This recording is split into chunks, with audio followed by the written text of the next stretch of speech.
we present the Grumbleweeds. Albert, Carl, Graham, Morris and Robin in And the Walls Came Tumbling Down.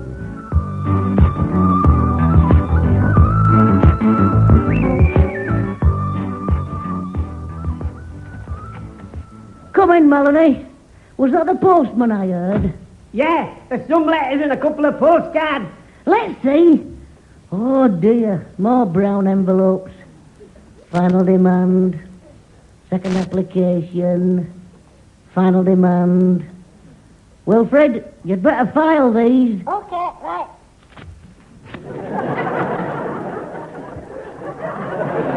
There's one here with a foreign stamp on. Hey, let's have a look. Oh, it's from my old pen friend in Australia. Oh, blimey, here we go. Who's this pen friend, Uncle Rubbish? Wally.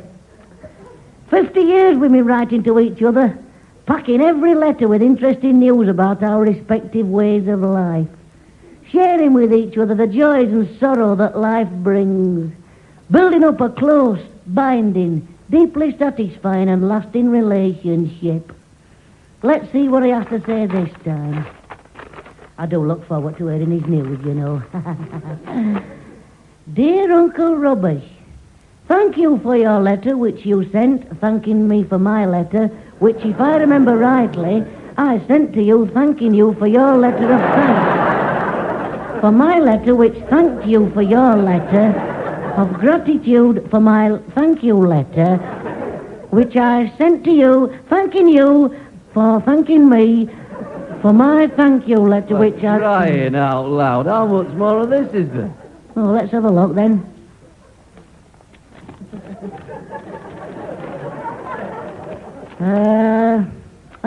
Page 14. Here we are. Which thanked me for my letter of thanks for your original letter sent to me 50 years ago. Well, I suppose you are longing to hear all my news. I have got an enormous boil on the end of my nose. Well, that's all for now. Your friend, Wally Bradshaw. Brilliant. You know, I've never had a pen friend. I nearly had a pen friend once. What do you mean, Wilfred? Nearly. Well, I met this girl when I was in France on a school trip. Oh, we got on ever so well. I really liked her, and she really liked me. Really, really. So we promised we'd write to each other every month without fail. We hoped our friendship would blossom. And who knows? One day, we might even think of sharing our lives together. Every month we said we'd write, but nothing came of it. Why, Wilfred? We forgot to swap addresses.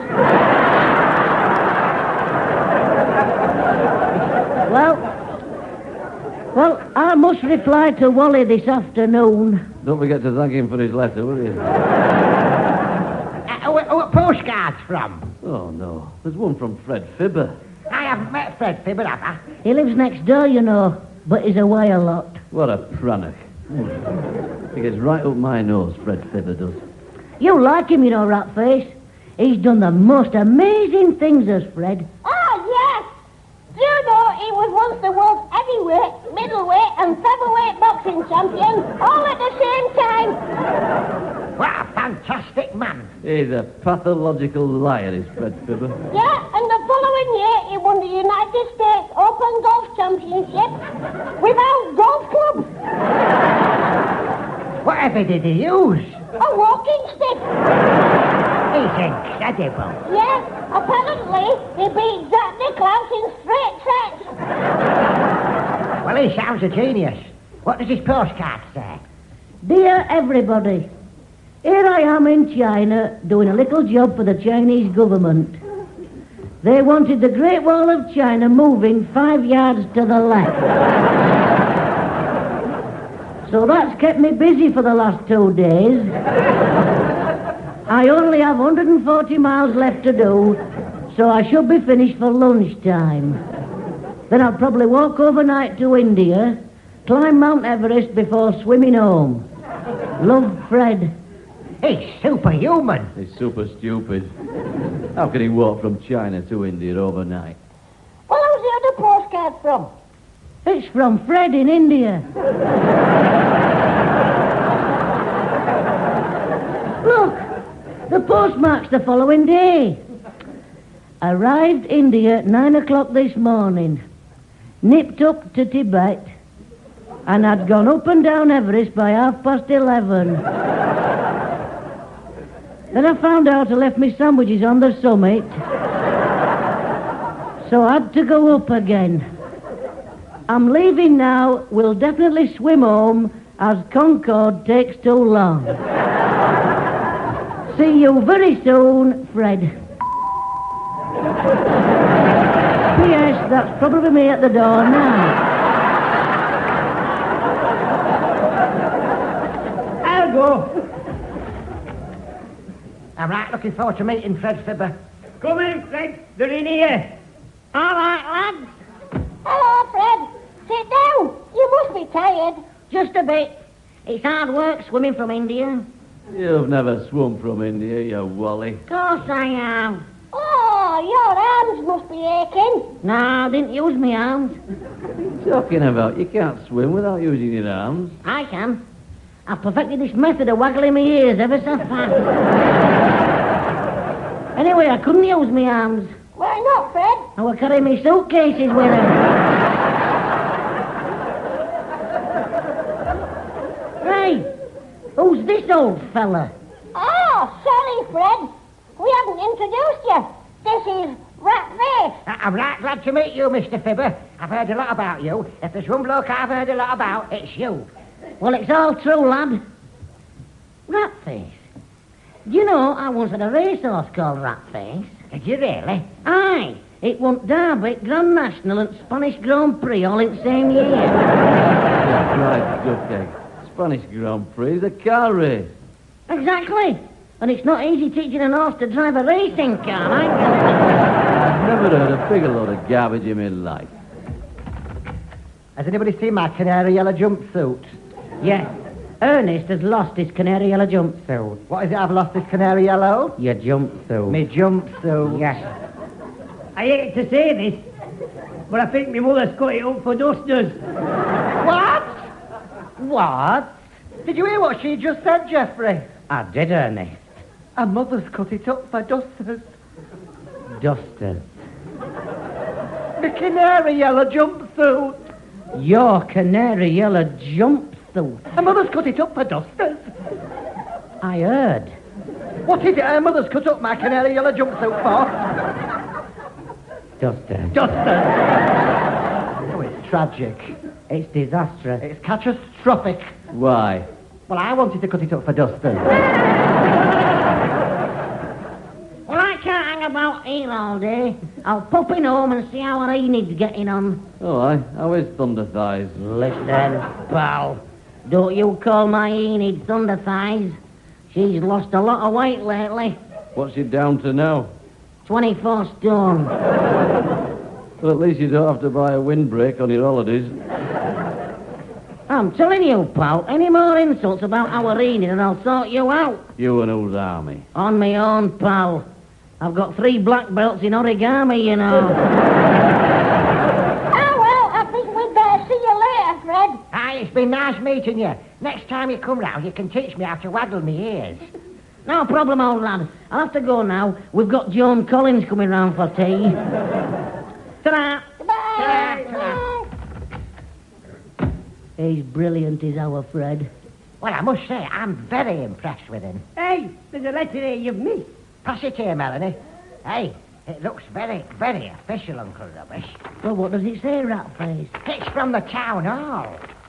Dear Sir or Madam, at a meeting of the Town Council Roadworks Committee yesterday, it was unanimously decided that we should build a dual carriageway bypass or ring road around the town centre. Good idea. Yes, that's a good idea, that. It's murder in town when the traffic piles up. The plans for this bypass have been agreed and work will start immediately. Unfortunately, Oh, here we go. How much are the rates going up? unfortunately, this new ring road will pass through your lounge and kitchen. What? And therefore, a compulsory purchase order for your house will be delivered to you by hand later today. Oh, this is terrible. Hoping the demolition of your home will not inconvenience you two. I remain yours faithfully, Sid Squeak, Senior House Purchase Assessor. P.S.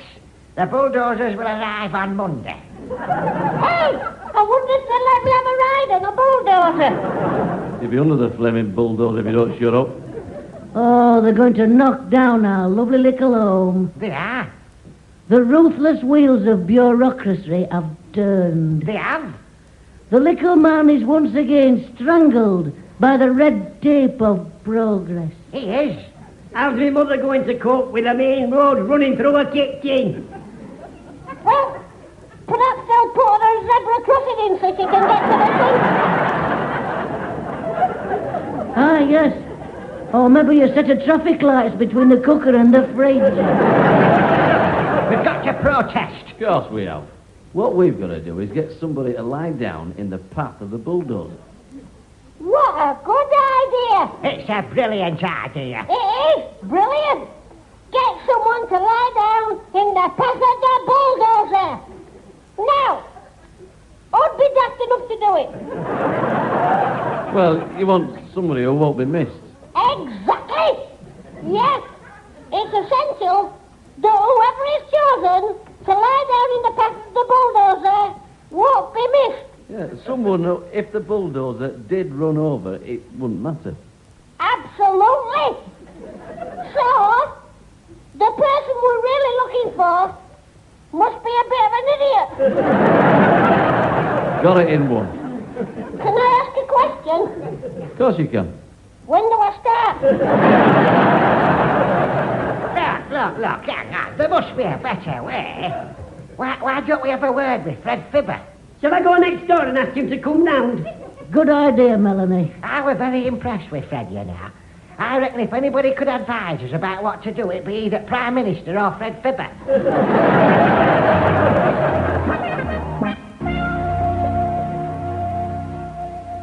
So, you see, Fred, that's the whole story. Can you help us? Of course I can. I'm a fully trained solicitor, you know. Come off it, Fibber. It's right. I'm always down at Old Bailey, me. I was there a fortnight ago defending that fellow who stole £250,000 worth of gold bullion. And what happened? I got him off on a technicality. What technicality? They spelt his name wrong. Well, you sound like just the man to help us. There must be a loophole in law somewhere that stops them knocking down your house and building a bypass. Now, I shall need to study deeds of your house and all laws and all bylaws relating to this town going back to the beginning of time. But where will you get them from, Fred? I've got them already. I wrote them.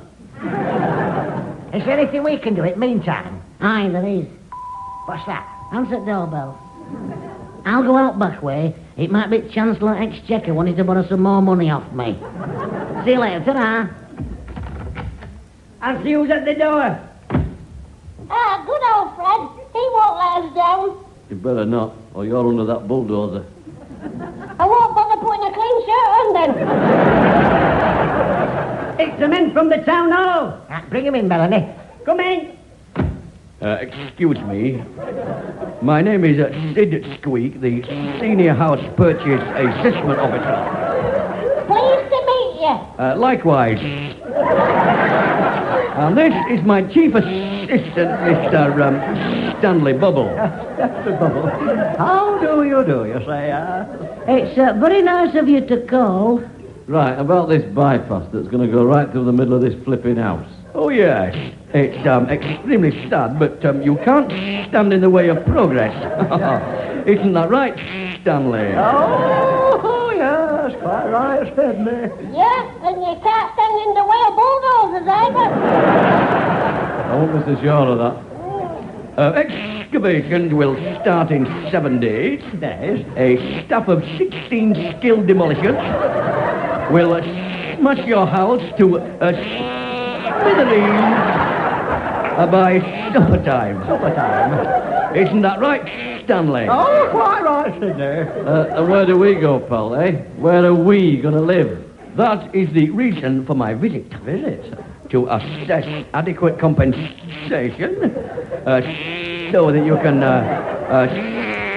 start a fresh existence somewhere else. Else, yeah. But we want to live here.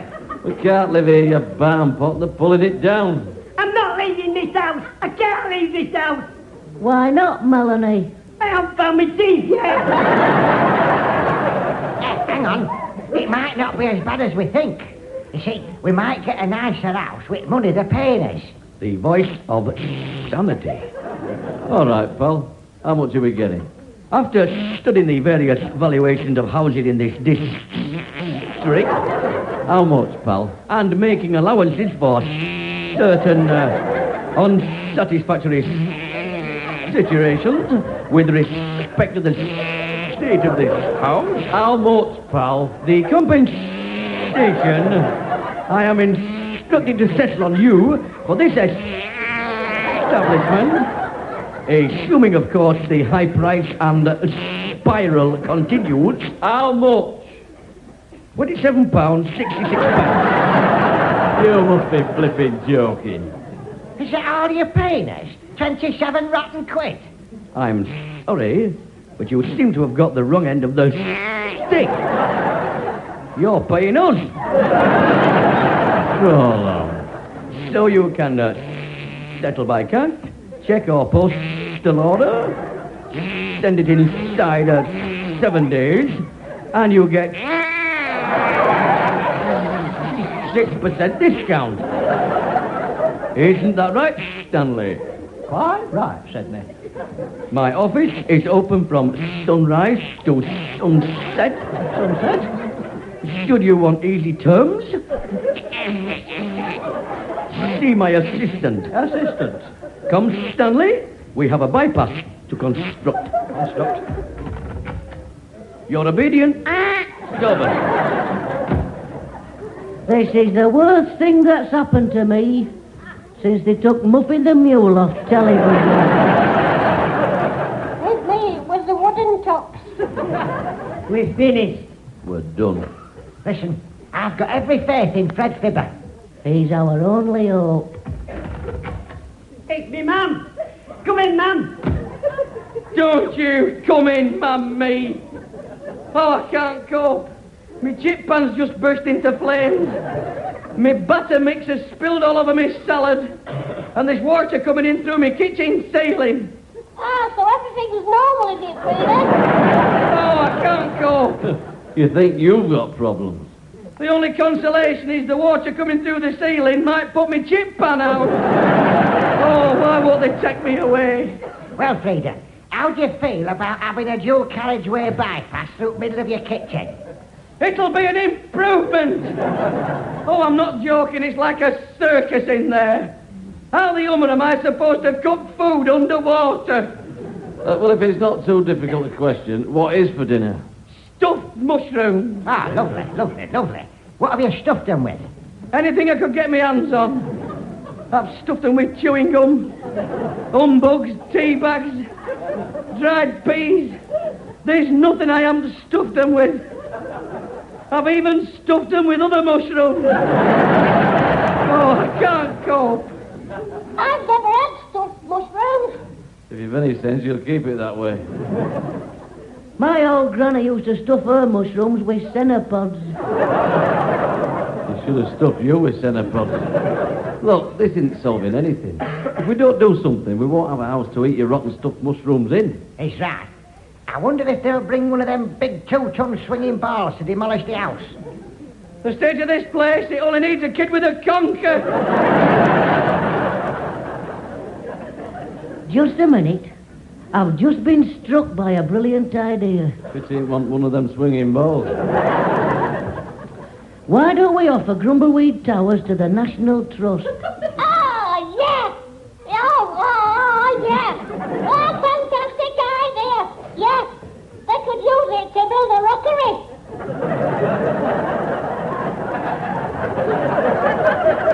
Before it's demolished, Will. That's even better. didn't No. You see, the National Trust would put a conservation order on this place, and it couldn't be touched. Well, I thought the National Trust only dealt in early Tudor, not early breeze block. Yes, but just supposing, we could prove that this house was the birthplace of somebody very famous, like Ernie Clogger. Who the ex-Johnny Clogger? Oh, you know, Melanie. The famous Ernie Clogger. The first man who, and not only did, but very often, and what's more, I've never heard of him. Well, before your time, Wilfred, he was the finest fullback ever to play for United. Ah! Get Ernie Clogger. I've never heard of him either. He was a brilliant footballer. He was famous for his sliding tackle. Well, there's a novelty.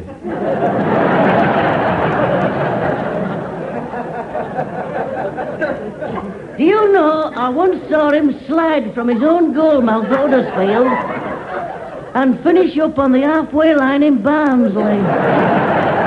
You reckon that nutter were born here? I'm almost positive. Well, that's great. National Trust could list the place as a stately home. Yes. We could open it to the public. And I could be the official guide. What a pathetic wally you are. I mean, what's worth seeing here? Oh, loads of things. Ladies and gentlemen, welcome to Grumbleweeds Towers. Over there is the sink. And inside it, the washing up. In the corner is an early Jacobean fridge. And if you open it, you'll see some early Jacobean potted meat. Isn't that fantastic, that? Can we knock this stupid conversation right on the head? I mean, the whole idea's a farce. Well, I'm optimistic. Ernie Clogger is one of this town's most famous personalities. I mean, the goal he scored in that cup final is still talked about. If we get his permission to put a plaque on the wall of this house saying, Ernie Clogger was born here, public opinion won't let him pull it down. We could put up a plaque saying, I was born here. We did that and pull it down tonight. Hey, Fred's here, and he looks excited. Come in, Fred. All right, lads. Now then, have I got some news for you? I told you I'd find a loophole. Well, I have. Ah, good old Fred. I spent hours going through my copy at Doomsday Book. You haven't got a copy of Doomsday Book. Of course I have. Mind you, it's only a paperback. But I went through it and I found a loophole. Good lad. I had to go back to 1066. And it turns out that this plot of land your house is on is where William the Conqueror's mother-in-law used to have a chip shop. That's unbelievable. That's garbage. No, chips. Now, she had a row with William because he wouldn't let her convert it into a betting shop. You peasant. Hey, look, it's all in Doomsday Book, pal. What can't speak can't lie. So, William the Conqueror slapped a court order on her forbidding to build a betting shop, bingo hall, supermarket, laundrette, or bypass. Oh, what does all this mean, Fred? Well, along comes Joan of Arc.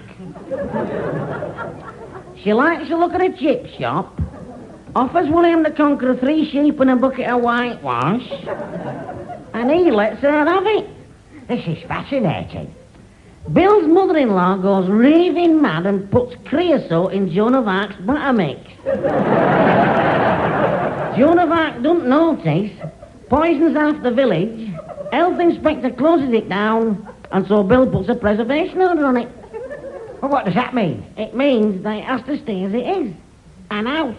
Well done, Fred. Yeah, well done, Fred. Thanks, I've sent my finest to Director of Public Prosecutions with a copy to Secretary at Dartstein.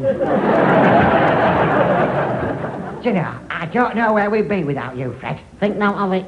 You'll have no more trouble over at Bypass. Anyway, I'll have to go. I'm playing Rachmaninoff's Prelude at Albert Hall tonight. And I've got to ring Val Dunican to see how it goes. Ta-ra. Ta-ra, Fred. Ta-ra. Well, Well, we're saved. I knew he wouldn't let us down. Tomorrow morning, we'll go round to Fred's house and we'll take him a bottle of champagne to celebrate this magnificent victory.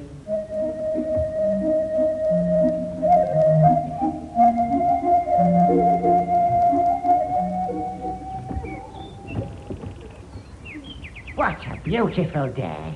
It is, Ratface.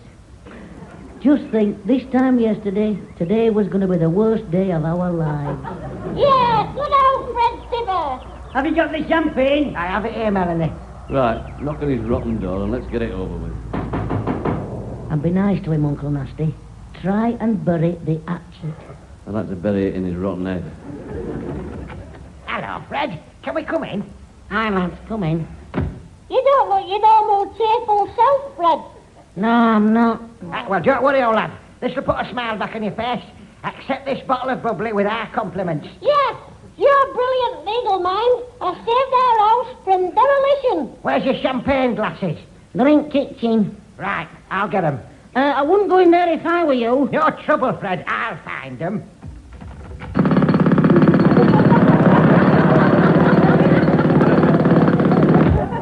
Good heavens. What's happening in there, Fred? Is your house been altered? No, it's been demolished. Why? I proved they couldn't knock yours down to build a rotten bypass, so they've rerouted it and now it's going through my flipping house.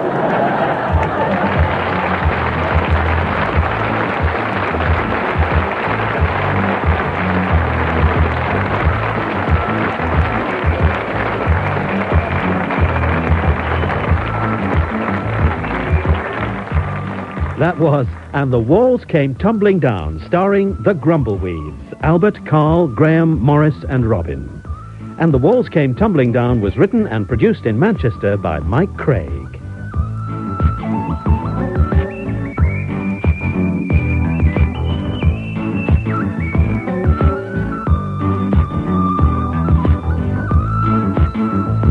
And the Grumbleweeds will ensure that the walls come tumbling down again.